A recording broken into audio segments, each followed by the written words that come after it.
काफ़ी सारे बच्चों का सवाल आता है कि सर इतिहास जो है वो हिस्ट्री एक बहुत बड़ा है और यूपीएससी काफ़ी बार सवाल भी पूछता है।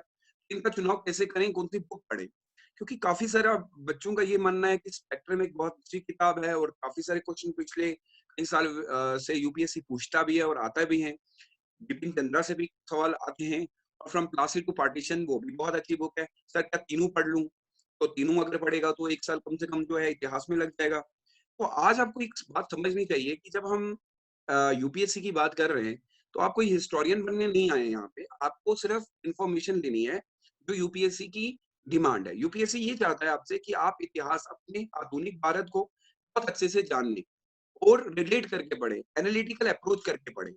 क्या खाली बुक से एक नोट निकालने के बाद मेरी नीट कंप्लीट हो जाएगी? ऐसा भी नहीं है क्योंकि आप जानते हैं कि यूपीएससी काफ़ी सारे सवाल बहुत ही एक ओवरलैपिंग करके पूछता है। मॉडर्न को वर्ल्ड से मिला के पूछते हैं और वर्ल्ड को एंशिएंट से मिला के पूछते हैं। तो आपको ये समझ लेना चाहिए कि खाली आप नोट्स बना के ही आगे नहीं बढ़ सकते जब तक उसकी आपको पूरी डेप्थ ना पता हो। लेकिन फिर भी हमें कौन-सी बुक लेनी चाहिए? तो मैं ये कहूँगा कि इनमें तीनों बुक जो हैं वो बहुत अच्छी हैं। इनमें से कोई ऐसी बुरी और अच्छी का मसला नहीं है। तीनों में बुक्स जो हैं वो बहुत ग्रेट हिस्टोरियंस भी हैं, अच्छी किताबें लिखी गई हैं। लेकिन सवाल ये बनता है कि सर जब हम तीनों को पढ़ेंगे तो फिर इतने नोट्स कहाँ से बना पाएँगे? हमेशा कहा जाता है यूपीएससी में कि लेस कंटेंट रहे। सबसे पहली चीज़ कंटेंट जो है वो बहुत कम होना चाहिए, जिसका आप बहुत ज़्यादा टाइम पे रिवीजन कर पाएँ। दूसरी चीज़ हमेशा एक किताब चुननी चाहिए, ताकि वो एक किताब बार-बार आप रिवीजन करें। अगर आपने 3 किताबें पढ़ी होंगी तो 3 का रिवीजन करना पड़ेगा। लेकिन अब सवाल ये बनता है कि फिर कौन-सी बुक इनमें से अच्छी है?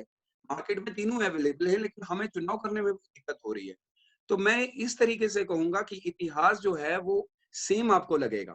गांधी जी तीनों किताबों में सेम है। लेकिन जब ये बुक लिखी जाती है तो हर एक हिस्टोरियन जो है या लिखने वाला जो होता है, राइटर जो होता है, वो काफ़ी बार अपनी इंटरप्रिटेशन भी देता है। तो मैं ये कह सकता हूँ कि जब मैं इन तीनों बुक्स को पढ़ता हूँ तो इंटरप्रिटेशन के तौर पे मैं ये देखता हूँ, काफ़ी थोड़ी-थोड़ी चीज़ें जो हैं वो अलग हैं, बट सिमिलैरिटीज़ काफ़ी सारी चीज़ों में सेम ही है। आप पढ़ के देख भी लेंगे, तो फिर एक चीज़ कर लेते हैं, एक बुक का चुनाव करते हैं और उसके नोट्स कैसे बनते हैं वो देखते हैं। सबसे पहली बात मैं ये बताना चाहता हूँ कि काफ़ी सारे बच्चे स्पेक्ट्रम चुन लेते हैं, तो वो तो आप लोग जानते ही हैं। लेकिन इम्पोर्टेंट ये है, अगर मैं स्पेक्ट्रम भी चुन लेता हूँ, तो मुझे कैसे पढ़नी है वो भी एक कला होनी चाहिए। सबसे पहले आप जो वक़्त समय है आपके पास वो बहुत कम है। आपको हिस्ट्री पढ़नी है, आपको पॉलिटी पढ़नी है, आपको इकोनॉमिक पढ़नी है, आपको जियो पढ़नी है, तो काफ़ी सारी बुक्स होंगी। तो क्या सारी बुक्स को इतनी 3-3 बुक्स लेके चलेंगे? नहीं। आपको क्या काम करना है कि अपना समय किसी तरीके से जो है वो बचा के रखना है। आप जो नोट्स बनाते हैं, तो जब नोट्स आप बना रहे हो, स्पेक्ट्रम से बना रहे हैं या बिपिन चंद्रा से बना रहे हैं या फिर आप प्लासी टू पार्टीशन से बना रहे हैं, आपके नोट्स इस तरीके से होने चाहिए कि जो इम्पोर्टेंट इन्फॉर्मेशन उसमें से है वो निकल ना जाए।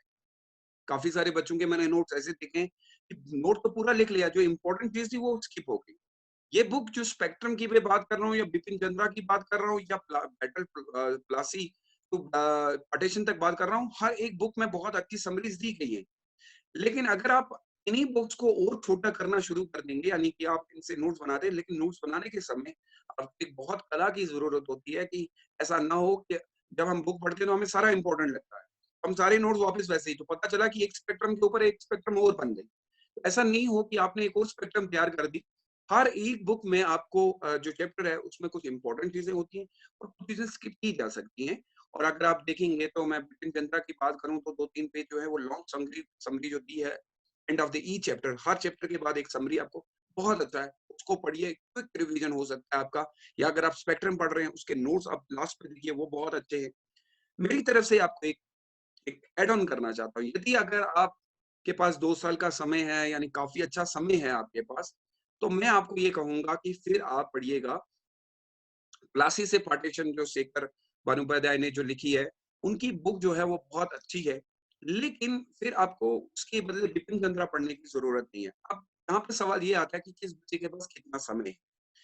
आप ये काम कीजिए कि ये बुक जो है बहुत ही ल्यूसिड लिखी गई है, एनालिटिकल है। एनालिटिकल बहुत इंपोर्टेंट शब्द यूज़ हुआ है यहाँ पे, ये देखिएगा। मैं इसी शब्द की बात कर रहा हूँ, जब एनालिटिकल बात की जाती है तो यूपीएससी अक्सर एनालिटिकल सवाल पूछता है। और जो ये बुक लिखी गई है फ्रॉम प्लासी टू पार्टीशन, ये बहुत ही एनालिटिकल लिखी गई है, बहुत एनालिटिकल है। यानी अगर ये ना होता तो ये क्यों हुआ, ऐसा क्यों हुआ? और काफ़ी सारे ऐसे सवाल यूपीएससी पूछता है। तो बिपिन चंद्रा की बुक से ज़्यादा बेटरली मैं लोग आप लोगों को यही कहूँगा आप क्लासी टू पार्टीशन पढ़ लें। लेकिन तब पढ़िएगा जब आपके पास समय अच्छा खासा है। अगर आपके पास समय उतना नहीं है, तो प्लीज़ ऐसी गलती मत कीजिएगा कि तीनों बुक लेके चलते हैं। आपका बहुत समय निकल जाएगा। आपको याद रखना पड़ेगा, आपको 4 सब्जेक्ट कंप्लीट करने हैं, जीएस-1, जीएस-2, जीएस-3 और जीएस-4। लेकिन सवाल ये बनता है कि जब हम स्पेक्ट्रम पढ़ रहे हैं या कोई और बुक ले ली अगर, तो उनको आपको क्या करना है, सबसे पहले एक थॉरोली रीडिंग करनी पड़ेगी आपको। थॉरोली रीडिंग किसे बोला जाता है? यानी एक बार पूरी एक किताब पढ़नी पड़ेगी, अच्छे से थॉरोली रीडिंग करनी पड़ेगी। कुछ बच्चे जो हैं वो ऐसा करते हैं कि वो एक-एक चैप्टर की रीडिंग करते हैं, या कुछ बच्चे हैं कि जो 2 चैप्टर की करते हैं, डिपेंड करेगा कि आपका टाइम टेबल कैसे मैनेज हुआ है। अगर आप थॉरोली एक रीडिंग करते हैं, दूसरी रीडिंग वापस कीजिए। उस रीडिंग में अंडरलाइन करें इम्पोर्टेंट चीज़ें। जब आप इम्पोर्टेंट एक बार पढ़िएगा, दूसरी बार इम्पोर्टेंट चीज़ें जो है वो अंडरलाइन कर दें। अंडरलाइन करने के बाद तीसरी बार जब आप आएँगे तो आप एक नोट बनाना शुरू करेंगे। तब बनेगा आपका नोट, क्योंकि हो सकता है मेबी अगर आपने पहले ही नोट बनाना शुरू कर दिया तो काफ़ी सारी चीज़ें स्किप हो जाएँगी। और अगर काफ़ी सारी चीज़ें स्किप हो गई, पहले अटेम्प्ट में कभी भी नोट्स नहीं बनते हैं। नोट्स हमेशा थर्ड अटेम्प्ट में बनते हैं। और थर्ड अटेम्प्ट में एक और अच्छी चीज़ आपको पता है, जब तीसरे टाइम पे आप पढ़ रहे होंगे ना, तो काफ़ी सारी चीज़ें आपको ऑलरेडी पता होंगी 2 रीडिंग में। तीसरी रीडिंग में आपको बहुत, और जिससे आपकी रीडिंग स्किल भी बहुत हाई हो जाएगी, अच्छी हो जाएगी। और ये बुक जो है वो हिंदी माध्यम वाले बच्चों के लिए भी अवेलेबल है, सेम वैसा ही है। तो जो आप दूसरों के नोट्स पे डिपेंडेंट हैं, जो मार्केट में अवेलेबल है, मैं मार्केट गया और उठा के ले आया। काफ़ी सारे बच्चों का मैंने एक प्रॉब्लम ये देखा है कि वो नोट्स पे बहुत डिपेंडेंट रहते हैं, दूसरों के नोट पे, अपने नोट्स नहीं बनाते। मैं एक बात क्लियर कर देता हूँ, जो बंदा नोट्स दूसरे बंदे के यूज़ करता है, उसका यूपीएससी क्वालीफाई करना बहुत मुश्किल है। क्यों? क्योंकि जिस बंदे ने वो नोट लिखे हैं, उसने अपने सर्कमस्टेंसेस या सोच के लिखे होंगे। कैसी सोच में लिखे गए हैं। मैंने क्या उस समय मेरे मन में रहा होगा, किस तरीके से मैंने गांधी को डिफाइन किया, मैंने लाहौर सेशन को कैसे डिफाइन किया। तो आप अपनी सोच के हिसाब से नोट बनाते हैं। तो हमेशा मैं आप सबसे रिक्वेस्ट करता हूँ कि आप अपनी बुक रखें, और बुक होना बहुत इंपॉर्टेंट है। क्योंकि काफ़ी बार हम जब टीचर से पढ़ रहे होते हैं, तो टीचर भी बहुत सारी चीज़ों को बोलता है, तो हम बुक्स को कंसल्ट करते हैं।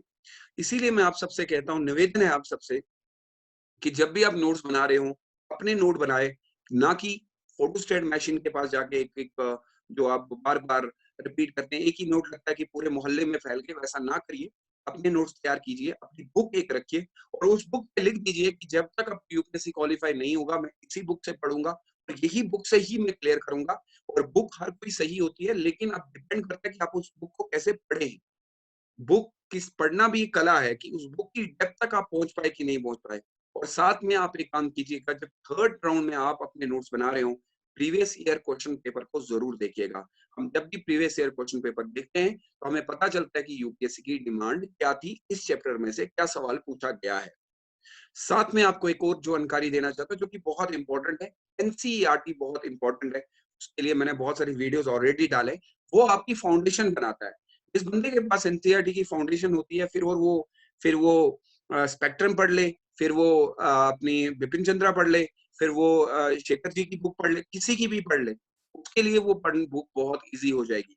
So try this and I hope कि आपको इससे फ़ायदा होगा। आपसे कन्फ्यूजन में नहीं रहिएगा, आपको कोई भी खराब नहीं होता है। बट बेटर है कि आप लोग उसको किस तरीके से समझते हैं। अगली वीडियो में आपके लिए लेके आऊँगा कि किस तरीके से नोट मेकिंग करते हैं। तब तक के लिए अपना बहुत ज़्यादा ख्याल रखिएगा। आई होप इस वीडियो से आपको बहुत फ़ायदा मिलेगा। So till then take good care of yourself.